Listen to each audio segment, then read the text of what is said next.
وہ آیات آئیں گی جس میں ان کے احکام عشرہ کو سمیٹا گیا ہے، اس بنیاد پر اس پوری کتاب کو قانون کا نام دیا گیا تھا، تورات۔ ہم نے تورات نازل کی، فیہا ہدن، اس میں ہدایت ہے، اس میں ہدایت تھی۔ یا تم لوگوں پر یہ روب جماتے رہو کہ ہم حاملین کتاب ہیں، تمہیں ہماری بات ماننی چاہیے۔ تورات کو ہم نے اس لیے نازل کیا تھا کہ تمہاری زندگی کا کوئی بھی پہلو ہو، تمہیں اس میں سے ہدایت ملے گی کہ تم نے کرنا کیا ہے۔ اور پھر کیا؟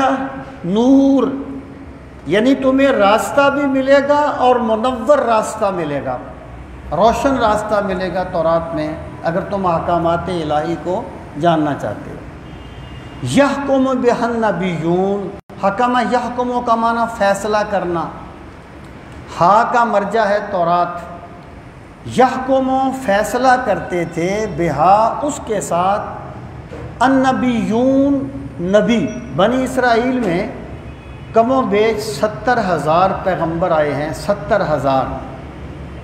اور اگرچہ نبی اور رسول میں 14-15 فرق ہیں، کبھی کبھی یہ لفظ مترادف بھی آ جاتا ہے، لیکن اس کا جو عمومی مفہوم لیا جاتا ہے وہ یہ ہوتا ہے کہ رسول جو ہے وہ صاحب کتاب یا صاحب صحیفہ ہوتا ہے، جبکہ نبی جو ہے وہ اس کتاب کے مطابق عمل کرتا ہے۔ حضرت یوشع بن نون بنی اسرائیل کے نبی ہیں، حضرت موسیٰ رسول ہیں، حضرت موسیٰ پہ تورات نازل ہوئی ہے، حضرت یوشع بن نون جو ہیں وہ عمل کرتے ہیں لیکن تورات کے مطابق، تو حضرت یوشع بن نون نبی ہیں، حضرت موسیٰ جو ہیں وہ رسول ہیں۔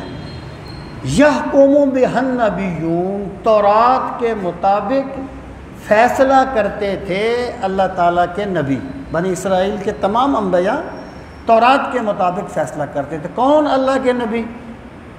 الذین اسلموا، وہ لوگ وہ جو اسلام لائے۔ یہاں پر اسلام کفر کے مقابلے میں نہیں ہے، ایک لفظ ہمیشہ ایک معنی میں نہیں آتا، اس سے بڑی گمراہی کے راستے کھلے ہیں کہ لوگوں نے کہا دیکھو لغت میں یوں ہے، اور ایک لفظ کا پس منظر اس کا معنی متعین کرتا ہے۔ نبی تو سارے کے سارے ہی اللہ کی بارگاہ میں جھکنے والے ہوتے ہیں۔ یہاں پر ایکچولی اس کی وضاحت کی جا رہی ہے کہ انبیاء وہ تھے جن کا سر ہماری بارگاہ میں جھکا رہتا تھا، وہ تمہاری طرح اپنے مفاد کی عبادت نہیں کرتے تھے، وہ اپنے رب کے حکم کے سامنے جھکنے والے تھے۔ الذین اسلموا، کن لوگوں کے لیے فیصلہ کرتے تھے؟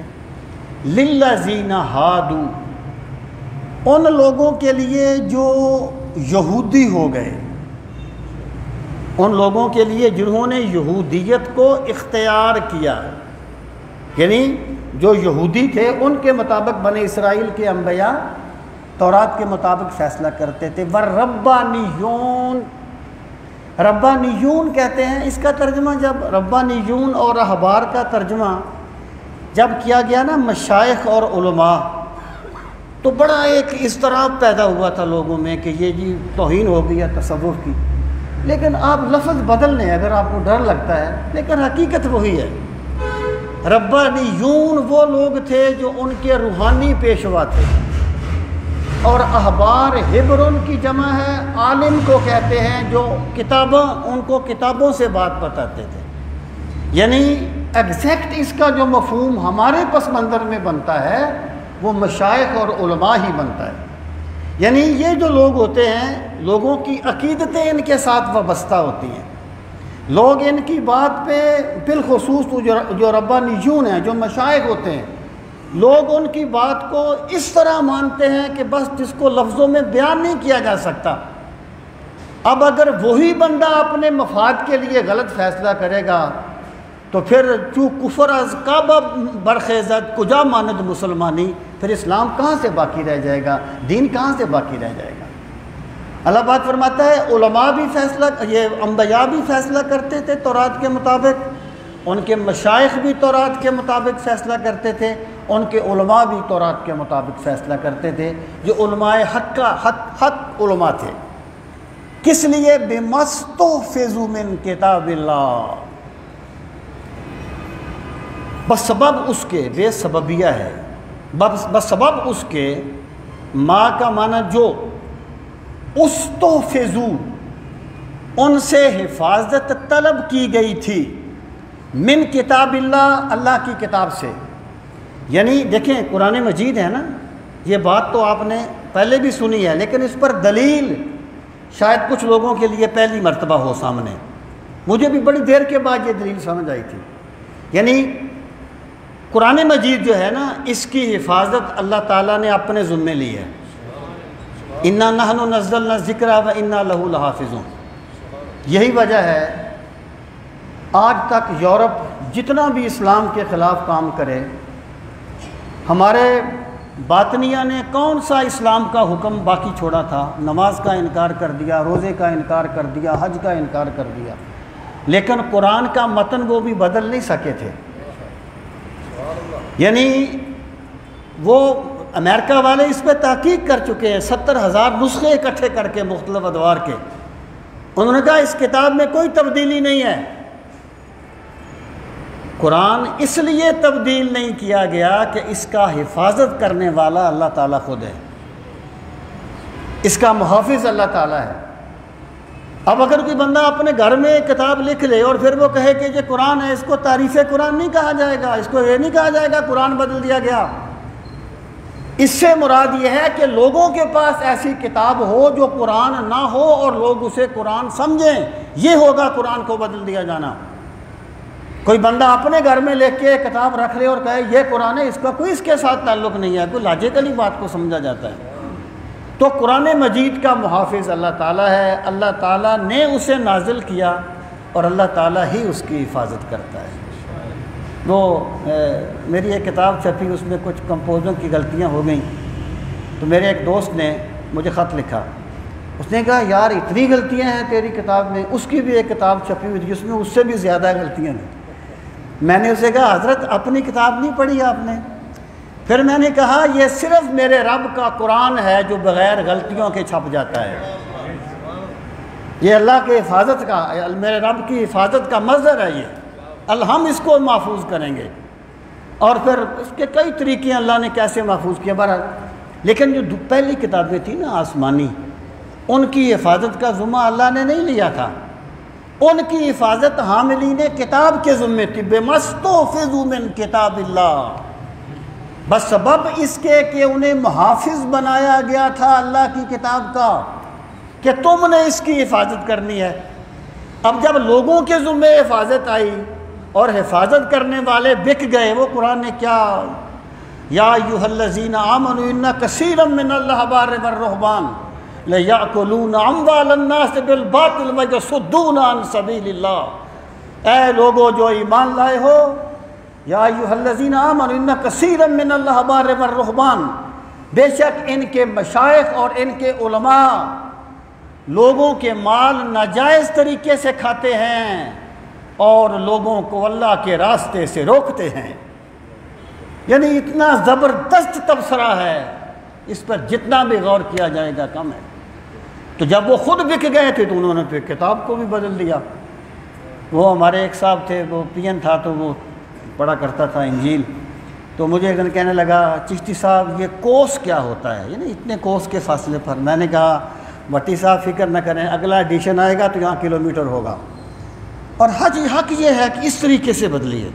یہ 10,000 کرسیوں کے جرمٹ میں آیا، ہم پڑھتے رہے ہیں زمانہ طالب علمی نے، اب اس کو 10 لاکھ کر دیا تاکہ فتح مکہ کے ساتھ اس کی کوئی مشابہت نہ ہو.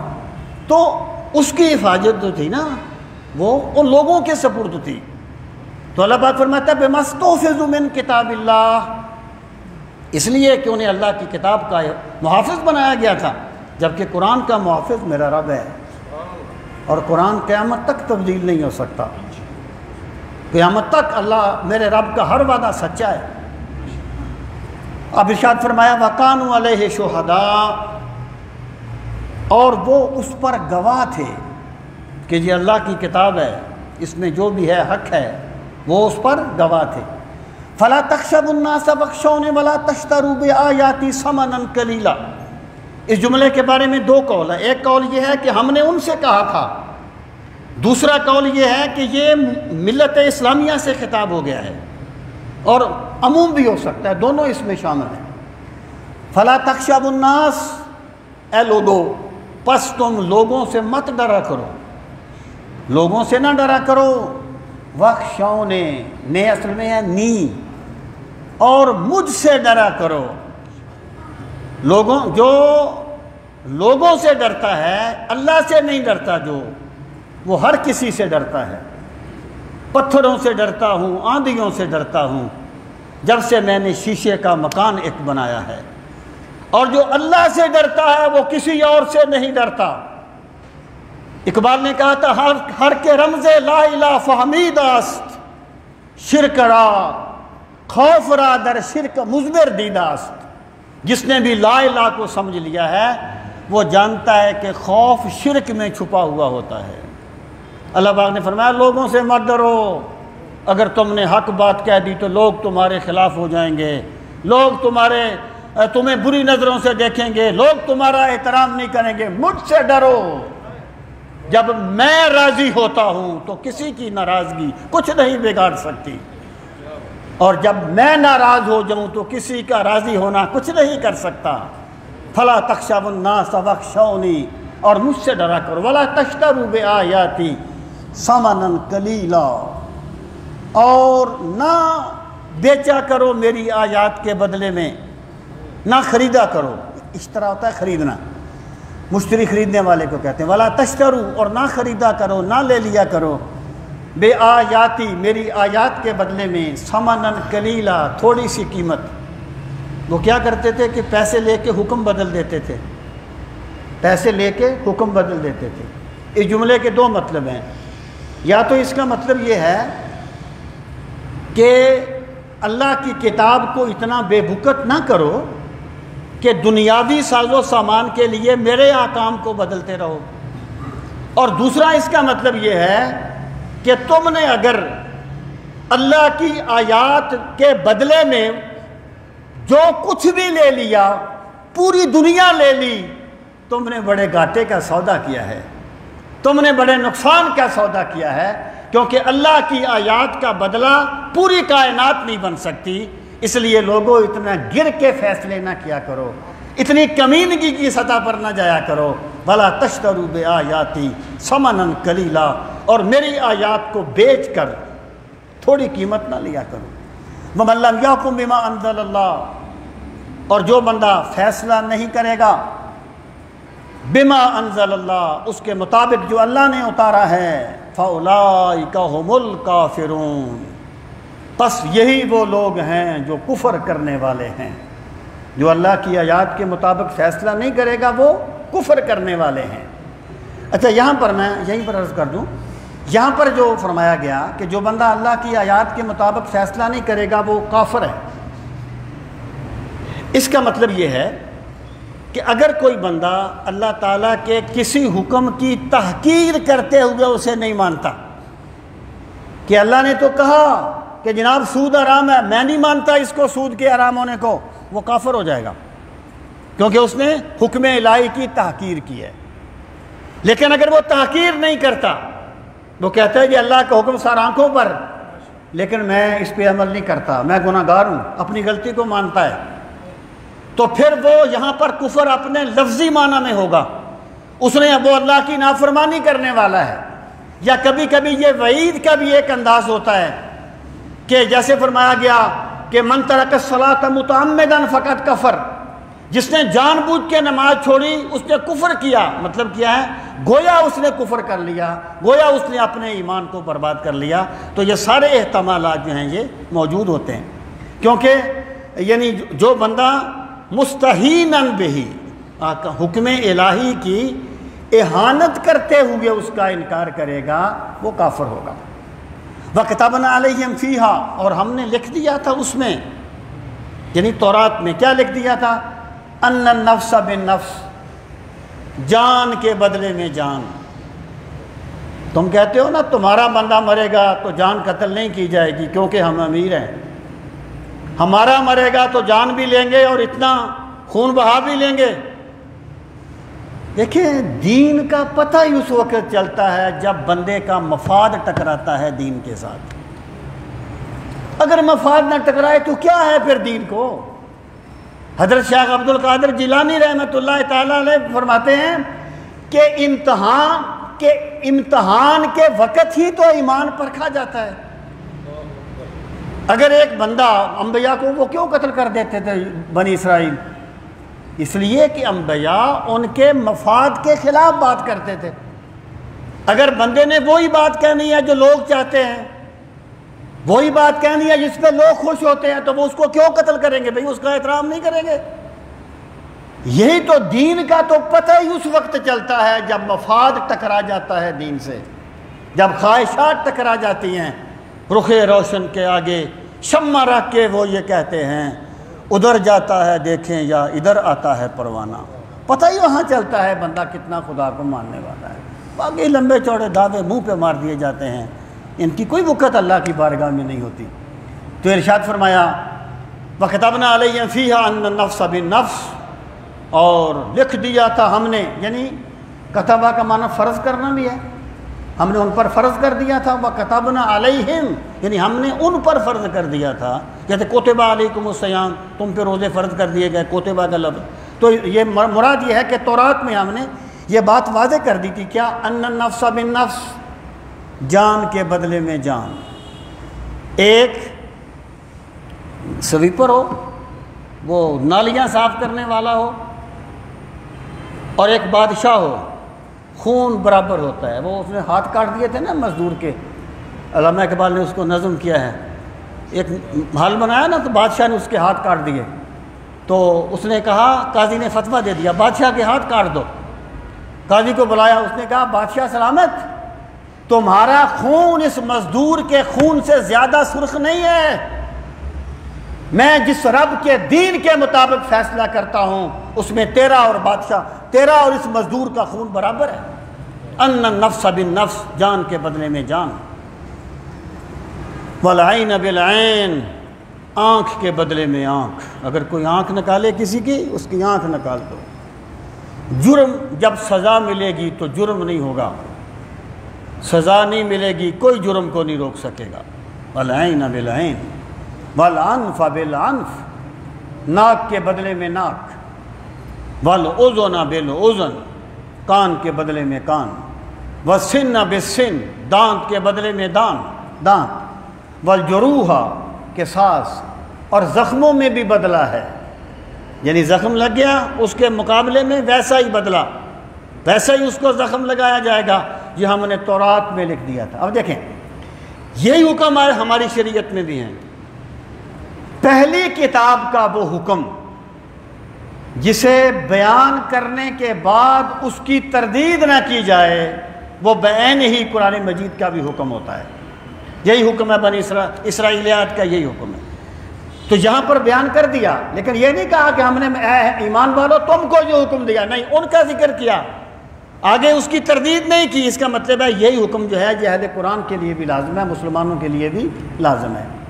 آگے فرمایا بدلہ تم لے سکتے ہو، فمن تصدق بہ، پس جس نے صدقہ کر دیا، فہو کفارۃ لہ، اللہ اس کے معاف کرنے کو اس کے گناہوں کا کفارہ بنا دے گا۔ یعنی تمہیں حق تو ہے جان کے بدلے میں جان، آنکھ کے بدلے میں آنکھ، کان کے بدلے میں کان، لیکن تم کہو کہ میں اس بندے کو جس نے یہ زیادتی کی ہے اللہ کی رضا کے لیے معاف کرتا ہوں، تو یہ چیز معاف کرنے والے کے گناہوں کا کفارہ بن جائے گی۔ یعنی قانون اپنی جگہ پر ہے، پھر اللہ نے ترغیب دی کہ اگر تم معاف کر دو گے تو اس کے ثمرات بڑے اچھے نکلیں گے، اس کے نتائج بڑے اچھے نکلیں گے، بشرطے کہ وہ بندہ نادم ہو اور وہ معافی مانگتا ہو۔ جبراً نہیں کسی سے معاف کروایا جاتا، جیسے یہاں طاقتور لوگ کروا لیتے ہیں۔ وَمَن لَّمْ يَحْكُم بِمَا أَنزَلَ اللَّهُ، اور جس بندے نے فیصلہ نہ کیا اس کے مطابق جو اللہ نے اتارا، اللہ نے نازل کیا، فَأُولَٰئِكَ هُمُ الظَّالِمُونَ، پس وہی وہ لوگ ہیں جو ظلم کرنے والے ہیں۔ یعنی عدل کیا ہوتا ہے؟ وضع الشیء فی محلہ۔ کل میں حضرت علی المرتضیٰ رضی اللہ تعالیٰ عنہ کے جو آپ کے فرمودات ہیں، اقوال حکمت ہیں، وہ پڑھ رہا تھا، آپ سے پوچھا گیا عقل مند کون ہوتا ہے؟ فرمایا من وضع الشیء فی محلہ، جس نے کسی چیز کو اس کے محل میں رکھ دیا وہ عقل مند ہے۔ کہا بیوقوف کون ہوتا ہے؟ فرمایا میں نے بیان کر دیا۔ یعنی ایک کام ہے اس کے مطابق بندہ تلاش کرو، ایک بندے کے مطابق کام تلاش کرو، جو خدا کا حکم ہے اس کو وہاں رکھو، سجدہ اللہ کے لیے ہے اللہ کو کرو، تعظیم اللہ کے بندوں کے لیے ہے اللہ کے بندوں کی تعظیم کرو، یہ ہے بس الشیء فی محلہ۔ جب ایک بندے نے فیصلہ وہ کر دیا جو اللہ کے مطابق نہیں ہے تو اس نے پھر چیز کو وہاں رکھا جو اس کا محل نہیں ہے، اسی کو ظلم کہا جاتا ہے۔ فَأُولَٰئِکَ هُمُ الظَّالِمُونَ، بس یہی وہ لوگ ہیں جو ظلم کرنے والے ہیں۔ اب فرمایا تورات کی بات نہیں ہے، وَقَفَّيْنَا عَلَىٰ آثَارِهِمْ بِعِیسَىٰ ابْنِ مَرْیَم۔ وَقَفَّيْنَا، کفا اس گدی کو کہتے ہیں، گردن کا پچھلا حصہ۔ اس کا مطلب ہوتا ہے کسی کے بعد تسلسل سے کسی کو بھیجنا۔ وَقَفَّيْنَا، اور ہم نے ان کے بعد بھیجا، یعنی ان انبیاء کے بعد پھر کئی نبی آئے، ان کے بعد ہم نے بھیجا بعیسیٰ ابن مریم، عیسیٰ ابن مریم کو، حضرت عیسیٰ جو مریم کے بیٹے ہیں ہم نے ان کو بھیجا۔ مصدقا لما بین یدیہ، حضرت عیسیٰ علیہ السلام کیا کرتے تھے؟ وہ تصدیق کرنے والے تھے لما بین یدیہ، واسطے اس کے جو ان کے سامنے تھی، یعنی تورات۔ یعنی حضرت عیسیٰ علیہ السلام کے اگر آپ وہ جو انہوں نے یہود کے فقیہوں کو خطاب کیے ہیں نا، اے فقیہو، اے فریسیو، تم مچھر چھانتے ہو، اونٹ نگل جاتے ہو، ایک بندے کو مرید کرنے کے لیے کئی کوس کا سفر کرتے ہو، پھر خود بھی دوزخ کا ایندھن بن جاتے ہو، اسے بھی دوزخ کا ایندھن بنا دیتے ہو، آج بھی وہ بندے پر ایک ہلچل طاری کر دیتے ہیں۔ تو وہ سب سے مخالف کون تھے؟ وہ علماء ان کے جن کے مفاد وابستہ ہو گئے تھے، جو دینی تاجر بن گئے تھے، دینی تاجر، اور میرے ایک دوست کے الفاظ میں دینی ٹیررسٹ، جو لوگوں کا حق غصب کرتے تھے دین کے نام پر، سب سے زیادہ انہوں نے مخالفت کی۔ اللہ پاک فرماتا ہے عیسیٰ علیہ السلام جو لے کے گئے تھے نا، مصدقا لما بین یدیہ، وہ تصدیق کرنے والی تھی ان چیزوں کی، من التورات، جو ان کے سامنے تھی تورات۔ عیسیٰ خود فرماتے ہیں کہ میں تورات کو منسوخ کرنے نہیں آیا، میں تو اسے نافذ کرنے آیا ہوں۔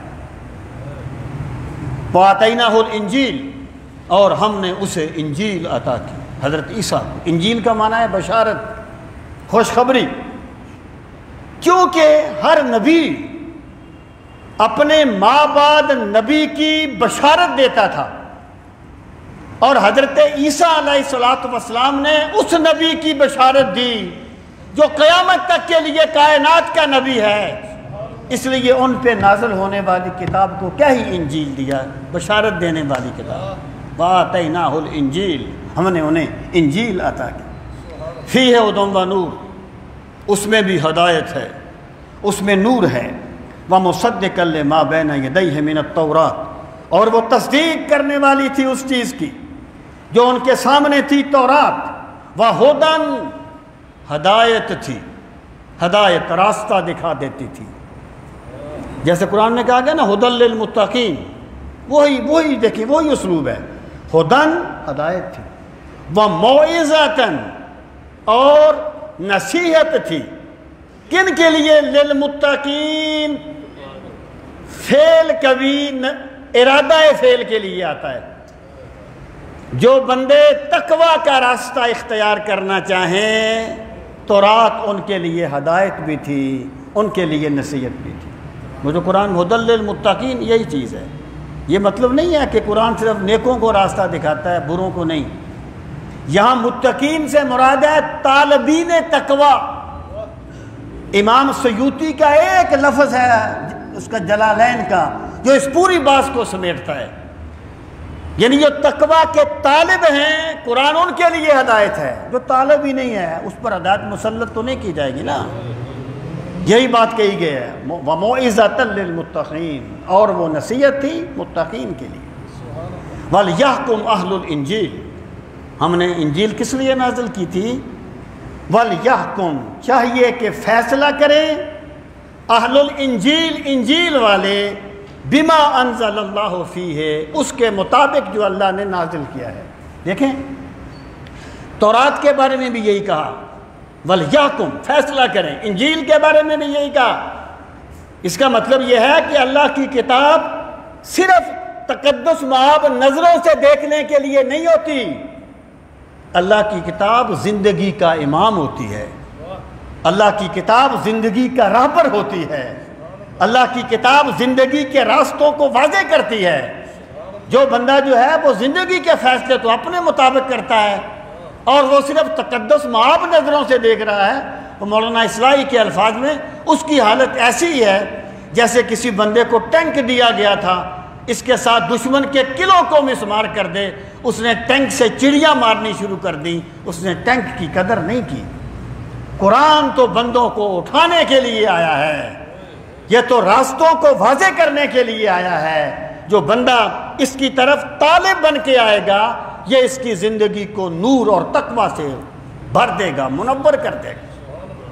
ارشاد فرمایا وَلْيَحْكُمْ أَهْلُ الْإِنْجِيلِ بِمَا أَنزَلَ اللَّهُ فِيهِ اس کے مطابق جو اللہ نے نازل کیا. وَمَن لَّمْ يَحْكُمْ بِمَا أَنزَلَ اللَّهُ اور جو فیصلہ نہیں کرے گا اس کے مطابق جو اللہ نے اتارا فَأُولَٰئِكَ هُمُ الْفَاسِقُونَ بس یہی وہ لوگ ہیں جو حد سے نکلنے والے ہیں. دیکھیں ایک ہی چیز کے بارے میں پہلے کہا گیا ہم الکافرون، پھر کہا گیا ہم الظالمون، پھر کہا گیا ہم الفاسقون. پہلی بات ایک چیز یہ بھی یاد رکھیں کہ فسق کا جو لفظ ہے نا قرآنی اصطلاح میں، ہمارے فقہی اصطلاح میں اس کا استعمال اپنا ہے. ہر زبان کے اصطلاحات ہر زبان کی اپنی ہوتی ہیں. ہم یہ کہتے ہیں کہ یہ کام انکار کرے گا نماز کا تو کافر ہوگا، انکار نہیں کرے گا کہے گا جی پڑھنی چاہیے لیکن پڑھتا نہیں ہے تو فاسق ہوگا. ہمارے نزدیک فسق جو ہے وہ کفر سے نیچے ہے، لیکن قرآنی اصطلاح میں فسق جو ہے وہ عام ہے. اللہ کی کسی بھی حد سے نکل جانا فسق کہلاتا ہے، وہ کفر کی حد کا ہو، وہ ظلم کی حد کا ہو، وہ کسی بھی حد کا ہو. تو یہاں پر یہ ان کو ظالم بھی کہا گیا، کافر بھی کہا گیا، فاسق بھی کہا گیا. تو جو بندے اللہ تعالیٰ کے احکامات کے مطابق فیصلوں کو قبول نہیں کرتے وہ ظالم بھی ہیں، وہ فاسق بھی ہیں. اگر وہ استہانت کرتے ہیں تو کافر ہیں، ورنہ وہ اللہ کی حدوں کا انکار کرنے والے ہیں. اب ارشاد فرمایا وَأَنزَلْنَا إِلَيْكَ الْكِتَابَ اے میرے نبی صلی اللہ علیہ وسلم اور ہم نے نازل کی ہے آپ پر کتاب. ہم نے تورات نازل کی، ہم نے انجیل نازل کی اور ہم نے آپ پر کتاب نازل کی یعنی قرآن. بالحق یہ قرآن کی پہلی شان بیان فرمائی. ہم نے آپ پر کتاب نازل کی حق کے ساتھ. حق کا مطلب یہ ہوتا ہے کہ کوئی چیز اس شان سے پائی جائے جس شان سے اس کی ضرورت ہے، اتنی پائی جائے جتنی اس کی ضرورت ہے، اور اس وقت پائی جائے جب اس کی ضرورت ہے. جب یہ تین چیزیں پائی جائیں اس کو حق کہتے ہیں. ہم نے قرآن اس وقت دیا جب انسانیت ہدایت کے لیے سسک رہی تھی، اور ایسے دیا جیسے دینا چاہیے تھا، اور اس شان سے دیا جس شان سے دینا چاہیے تھا. یہ ہے وَأَنزَلْنَا عَلَيْكَ الْكِتَابَ بِالْحَقِّ ہم نے آپ پر کتاب نازل کی حق کے ساتھ. کیا ہے مصدقا لما بین یدیہ من الکتاب. یہاں پر الکتاب جن سے کتاب کے معنی میں ہے. یہ جو دوسرا الکتاب ہے جن سے کتاب کے معنی میں، اس میں تورات بھی آ گئی، اس میں انجیل بھی آ گئی، آسمانی کتابیں آ گئی. فرمایا مصدقاً پہلی بات کیا ہے وہ حق کے ساتھ نازل ہوئی ہے. دوسری کیا ہے مصدقا لما بین یدیہ، اور ان لوگوں کے پاس جو بھی ہے نا کتاب یہ ان کی تصدیق کرنے والی ہے. حضرت موسیٰ کہتے تھے میں اپنے باپ سے درخواست کروں گا تمہارے لیے وہ مددگار بھیجے جو قیامت تک تمہارے ساتھ رہے، اور یہ کتاب بتاتی ہے لوگوں وہ مددگار آ گیا ہے جو قیامت تک تمہارے ساتھ رہے گا. حضرت عیسیٰ نے کہا تھا میرے بعد آئیں گے وہ جن کا اسم گرامی احمد ہوگا، فارکلی، پھر وہ لفظ بدلتے گئے، اور قرآن نے کہا کہ وہ تشریف لے آیا ہے. لوگوں اگر یہ نہ آتے تو تمہاری کتابوں کی باتیں سچ ثابت نہ ہوتی. یہ تصدیق کرنے والی ہے. یہ تمہاری دشمنی نہیں کرتی، تمہاری کتابوں کی تصدیق کرتی ہے۔ مصدقا لما بین یدیہ من الکتاب، کتاب میں سے کتاب، اس میں جنس ہے تمام کتابیں۔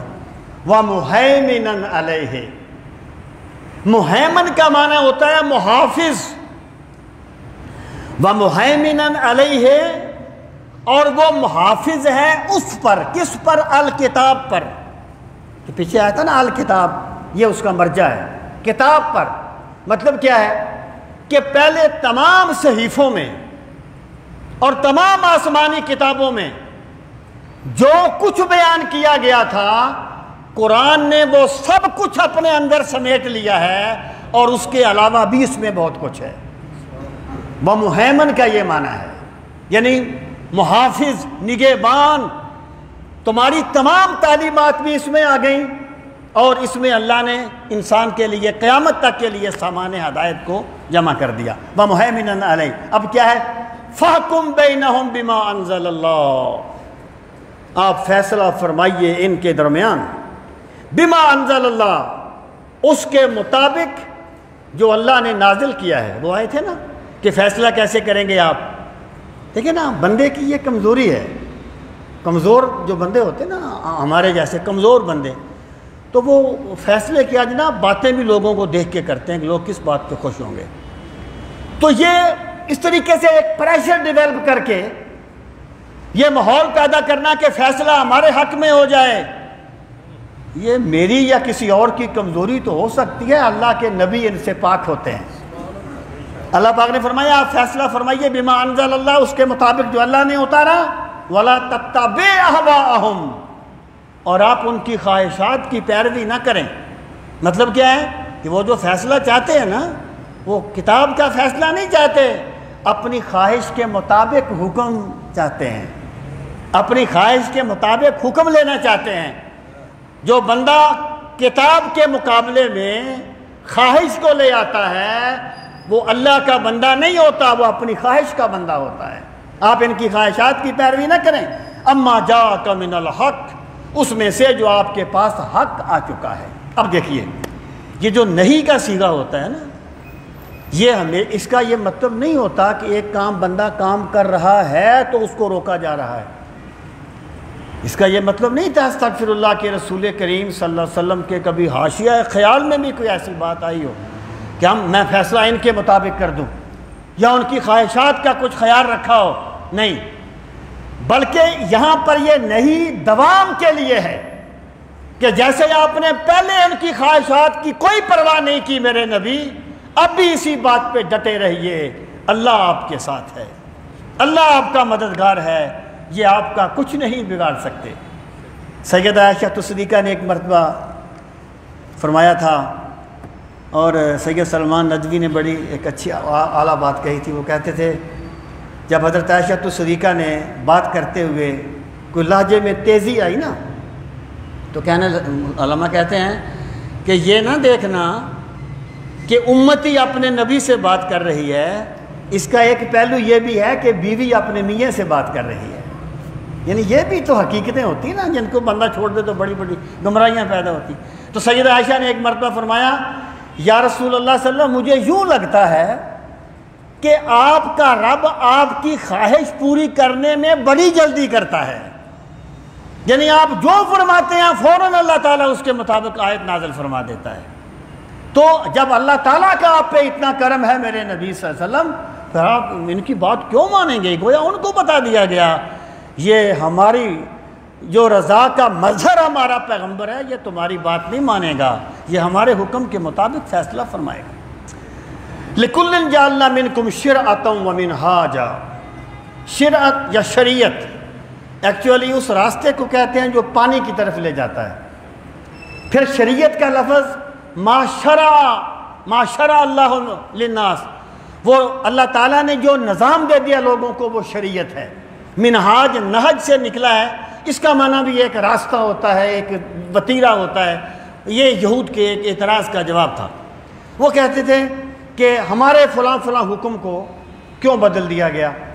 اب دیکھیں نا مثلا حضرت موسیٰ کی شریعت میں دو بہنوں سے ایک آدمی کا نکاح بیک وقت جائز تھا، حضرت یعقوب کی بیویاں دونوں آپس میں بہنیں تھیں، جائز تھا، ہماری شریعت میں اس کو حرام کر دیا گیا۔ وہ کہتے تھے یہ نسب کیوں آ گیا ہے؟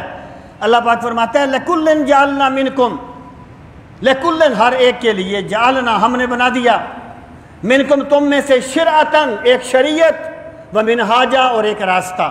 مطلب کیا ہے کہ اصل حسن اس چیز میں نہیں ہوتا، اصل حسن اس لیے ہوتا ہے کہ اس کو رب نے حسین کہا ہوتا ہے۔ اصل چیز یہ نہیں ہے کہ بات کیا ہے، اصل چیز یہ ہے کہ اللہ نے اس بات کا حکم دیا ہے۔ میں کہا کرتا ہوں کہ عبادت جو ہے اپنے آپ کو مشقت میں ڈالنے کا نام نہیں ہے، عبادت اللہ کا حکم ماننے کا نام ہے۔ اللہ فرمائے روزہ رکھو تو رکھنا عبادت ہے، اللہ فرمائے اب کھول دو تو کھولنا عبادت ہے۔ حکم حسن جو اس میں آتا ہے وہ حکم الہی سے آتا ہے، لِكُلٍّ جَعَلْنَا مِنْكُمْ شِرْعَةً وَمِنْهَاجًا وَلَوْ شَاءَ اللَّهُ لَجَعَلَكُمْ أُمَّةً وَاحِدَةً، اور اگر اللہ چاہتا، وَلَوْ شَاءَ اللَّهُ، اور اگر اللہ چاہتا، لَجَعَلَكُمْ تو وہ تمہیں بنا دیتا، کیا بنا دیتا؟ أُمَّةً وَاحِدَةً، ایک ہی امت۔ یہاں شاہ سے مراد ہے مشیت، یعنی سوچا جا سکتا تھا نا کہ بھی جب اللہ ہر چیز پہ قادر ہے تو یہ بندے ہر حکم کے سامنے کیوں دیوار بن کے کھڑے ہو جاتے ہیں؟ تو اللہ تعالیٰ یہ فرماتا ہے کہ بھئی میں نے تمہیں احکامات دیے ہیں اور تمہیں اختیار بھی دیا ہے۔ وَلَوْ شَاءَ رَبُّكَ لَآمَنَ مَنْ فِي الْأَرْضِ كُلُّهُمْ جَمِيعًا، اگر تیرا رب چاہتا تو سارے زمین والے ایمان لے آتے، اگر اللہ اختیار چھین لیتا تو کوئی تھا جو ایمان نہ لاتا۔ لیکن اللہ کو جبری ایمان نہیں چاہیے، اللہ کو اختیاری ایمان چاہیے۔ بندے کے پاس کفر کا راستہ ہو اور وہ ایمان اختیار کرے، یہ کمال ہے۔ اگر اللہ تعالیٰ اختیار ہی نہ دے تو پھر تو بندے نے ماننا ہی ماننا ہے۔ تو ارشاد فرمایا وَلَوْ شَاءَ اللَّهُ، اور اگر اللہ چاہتا، یعنی چاہنے سے مراد کیا ہے؟ اس کا یہ مطلب نہیں ہے کہ اللہ نے چاہا ہی نہیں کہ لوگ ایک ہوں، نہیں، اس اختیار کو بیان کرنا مقصود ہے کہ اگر اللہ تمہارا اختیار چھین کے چاہتا کہ سب ایک ہو جاؤ، تم ایک ہو جاتے، لیکن پھر کیا مقصد تھا؟ پھر تو امتحان ہی ختم ہو گیا تھا۔ وَلَٰكِن لِيَبْلُوَكُمْ فِي مَا آتَاكُمْ، یہ بھی ایک بہت بڑی حقیقت ہے۔ اللہ فرماتے ہیں ہم نے اس لیے اختلاف رکھا شریعتوں میں، وَلَٰكِن اور لیکن لِيَبْلُوَكُمْ تاکہ اللہ تمہیں آزمائے، فِي مَا آتَاكُمْ اس چیز میں جو اللہ نے تمہیں دی ہے۔ جب رسمیں پرانی ہو جائیں تو مقدس ہو جاتی ہیں، جب رسمیں پرانی ہو جائیں مقدس ہو جاتی ہیں۔ بندہ دیکھتا ہے نا میری نانی یہ کام کیا کرتی تھی، پتہ نہیں نانی کے پاس کیا دلیل تھی، لیکن بندے کو اس سے ایک عقیدت ہوتی ہے کہ میری نانی کرتی تھی۔ نانی سے منسوب چیز قابل احترام ہے جب تک شریعت کے مقابلے میں نہ آئے۔ رسمیں اس وقت تک رسمیں ہیں جب تک شریعت کے مقابلے میں نہ آئیں۔ اگر رسمیں شریعت کے مقابلے میں آ جائیں تو پھر شریعت کو مانا جاتا ہے، رسموں کو نہیں مانا جاتا۔ اقبال نے کہا تھا نا آئینے نو سے ڈرنا، طرز کہن پہ اڑنا، منزل یہی کٹھن ہے قوموں کی زندگی میں، یہ بڑے مشکل مرحلے ہوتے ہیں۔ اللہ فرماتے ہیں ہم یہ اختلاف کر کے تمہیں آزماتے ہیں کہ کون جو ہے وہ رسموں پہ چلتا ہے اور کون ہمارے حکم کے سامنے سر تسلیم خم کر دیتا ہے۔ لِيَبْلُوَكُمْ فِي مَا آتَاكُمْ فَاسْتَبِقُوا الْخَيْرَاتِ، لوگو بھاگا کرو نیکیوں کی طرف، سبقت لے جایا کرو ایک دوسرے سے نیکیوں کی طرف، ہر وہ چیز جو نیکی کے راستے میں آ جائے اس کو پیچھے کر دیا کرو۔ فَاسْتَبِقُوا الْخَيْرَاتِ، اب یہ حکم دے دیا نا، رسموں کو چھوڑنا، عادات کو چھوڑنا آسان کام تو نہیں ہوتا نا۔ اب اللہ پاک نے ترغیب دی، فرمایا اِلَى اللَّهِ مَرْجِعُكُمْ، ایک دن آنا ہے جب تم سب نے مر کے میری بارگاہ میں پہنچ جانا ہے، وہاں پتہ چلے گا تم کس کی بات مانا کرتے تھے، وہاں تمہیں اس کا جواب دینا ہوگا۔ اِلَى اللَّهِ، اللہ کی طرف، مرجعکم تمہارا جائے رجوع ہے، تمہارا لوٹنا ہے، جمیعاً سارے کے سارے، سب کے سب کا، فَيُنَبِّئُكُمْ پھر خدا تمہیں خبر دے گا، پھر اللہ تمہیں بتائے گا، بما کنتم فیہ تختلفون، اس کے بارے میں جس میں تم اختلاف کیا کرتے تھے کہ ہماری شریعت میں یوں کہا تھا، اب اس طریقے سے کیوں کہہ دیا گیا۔ ایک ہوتا ہے دلیل کے مقابلے میں دلیل، ایک ہوتا ہے دلیل کے مقابلے میں خواہش، جسے بندہ دلیل کا رنگ دے دیتا ہے۔ بندہ کبھی اپنی غلطی تسلیم نہیں کرتا، جو بندہ اپنی غلطی مان لے بہت بڑا بندہ ہوتا ہے۔ تو جو بندے اپنی خواہشات کو دلیل کا رنگ دے کے اختلاف کیا کرتے تھے نا، اس دن خدا انہیں بتائے گا تم دنیا میں کیا کرتے رہے تھے، تمہارا ڈگر کیا تھا، تمہارا طریقہ کیا تھا۔ وَأَنِحْكُمْ بَيْنَهُمْ بِمَا أَنزَلَ اللَّهُ، اے میرے پیغمبر صلی اللہ علیہ وسلم اور اے ایمان والو، فیصلہ کیا کرو ان کے درمیان، بما انزل اللہ، اس کے مطابق جو اللہ تعالیٰ نے نازل کیا ہے، ولا تتبع اہواءہم، اور ان کی خواہشات کی پیروی نہ کرنا، جیسے پہلے آپ خواہشات کی پیروی نہیں کرتے اب بھی نہ کرنا۔ وَاحْذَرْهُمْ، حذرہ ہوتا ہے احتیاط کرنا، حذرہ احتیاط کرنا، اور محتاط رہیے ان سے، اَن يَفْتِنُوكَ، کہ وہ آپ کو کسی فتنے میں مبتلا نہ کر دیں، بما انزل اللہ، ان یفتنوک عن بعض ما انزل اللہ الیک، کسی چیز کے بارے میں جو اللہ نے آپ پر نازل کی ہے۔ یہ بھی صرف ایک جملہ ہے ایک بات کو واضح کرنے کے لیے، یعنی کچھ لوگ سوچتے ہوں گے نا کہ یار اگر ان کی بات مان لی جائے تو کیا ہے، اتنے اچھے اچھے لوگ جو ہیں وہ ہمارے پاس آ جائیں گے، اتنے صاحب ثروت لوگ آ جائیں گے۔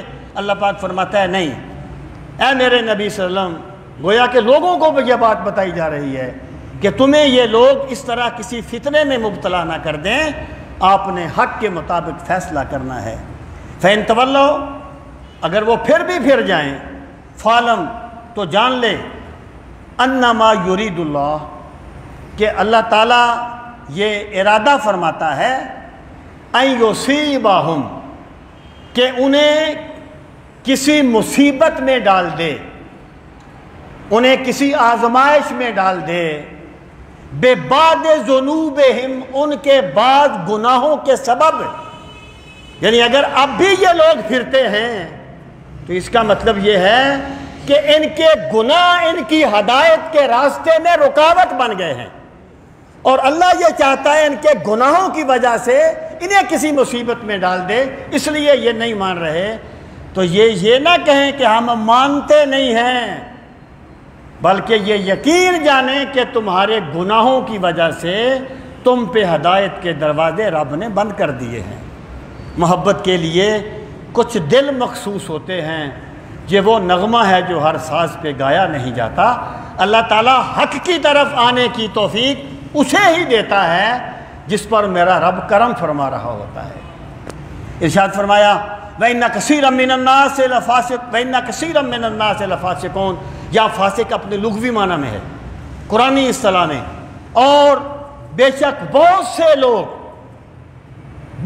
لوگوں میں سے لفاسقون، فاسق ہوتا ہے حد سے نکل جانا، وہ یقیناً حد سے نکلنے والے ہیں، احکام الہی کے دائرہ سے نکلنے والے ہیں۔ افحکم الجاہلیت یبغون، یعنی ویسے تو کہتے ہیں ہم حامل کتاب ہیں، جنت ہماری منتظر ہے، اور لوگوں ہمارا احترام کرو، ہمیں اللہ نے یہ چیز عطا فرمائی ہے، لیکن فیصلے کو کتاب کے مطابق نہیں چاہتے، فیصلے جاہلیت کے چاہتے ہیں۔ اب حکم الجاہلیت یبغون، کیا یہ جاہلیت کا حکم چاہتے ہیں؟ ومن احسن من اللہ حکمن، اور کون ہے حکم کے اعتبار سے اللہ سے اچھی بات کرنے والا، لقوم یوقنون، اس قوم کے لیے جو یقین کرنے والی ہے۔ جس قوم کو اللہ نے یقین دیا ہے نا، اسے اندازہ ہوگا رب کا فیصلہ کتنے انصاف پر مبنی تھا۔ جو یقین سے ہی خالی ہیں وہ تو اور باتیں ہی کرتے رہیں گے۔ اللہ تعالی ہم سب کو اپنے دین کا فہم صحیح نصیب فرمائے۔ کیا جی؟ اچھا، الحمدللہ رب العالمین والعاقبۃ للمتقین، الصلاۃ والسلام علی سید المرسلین وعلی آلہ واصحابہ اجمعین۔ ربنا آتنا فی الدنیا حسنۃ وفی الآخرۃ حسنۃ وقنا عذاب النار۔ ربنا وآتنا ما وعدتنا على رسلك ولا تخزنا يوم القيامة إنك لا تخلف الميعاد۔ یا ارحم الراحمین، ہم سب کی حاضری اپنی بارگاہ عالی میں قبول و منظور فرما۔ پروردگار عالم، اپنے پاک نبی علیہ الصلاۃ والسلام کی وجاہتوں کا واسطہ ہمیں یقین کی دولت نصیب فرما، ہمیں اخلاص کی نعمت نصیب فرما، للہیت کی دولت نصیب فرما۔ میرے مالک، ہمیں نعمت قرآن کی قدر کرنے والا بنا دے۔ میرے مالک، ہمیں قرآن کریم کی تلاوت کا ذوق نصیب فرما، ہمیں قرآن مجید کا فہم صحیح نصیب فرما۔ میرے مالک، اپنی بے پناہ رحمتوں کا واسطہ فہم قرآن کے لیے ہمارے سینوں کو کشادہ فرما۔ میرے مالک، اپنی بے پناہ رحمتوں کا واسطہ تمام پریشان حالوں کی پریشانیاں دور فرما، تمام دکھیوں کے دکھ دور فرما، تمام بیماروں کو شفائے کاملہ و عاجلہ نصیب فرما۔ پروردگار عالم، بالخصوص چودھری الطاف صاحب کو صحت کلی نصیب فرما۔ میرے مالک، ان کی تمام ظاہری اور باطنی بیماریاں دور فرما۔ پروردگار عالم، ہمارے جسموں کے دکھ بھی دور فرما، ہماری روحوں کے روگ بھی دور فرما۔ میرے مالک، جو تیرے بندے تیری پاک کتاب کی محبت میں یہاں تشریف لاتے ہیں، سب کی حاضری کو شرف قبولیت عطا فرما۔ میرے مالک، سب کو دارین کی عزتیں نصیب فرما، دونوں جہانوں کی برکتیں نصیب فرما۔ میرے مالک، سب کو ایمان کی حلاوتیں نصیب فرما، دارین کی کامیابیاں نصیب فرما۔ جزا اللہ عنا سیدنا محمدًا ما هو اہلہ وصلی اللہ تعالی علی خیر خلقہ ونور عرشہ وزینت فرشہ محمد وعلی آلہ واصحابہ اجمعین، آمین برحمتک یا ارحم الراحمین۔ اللہ پاک سب کو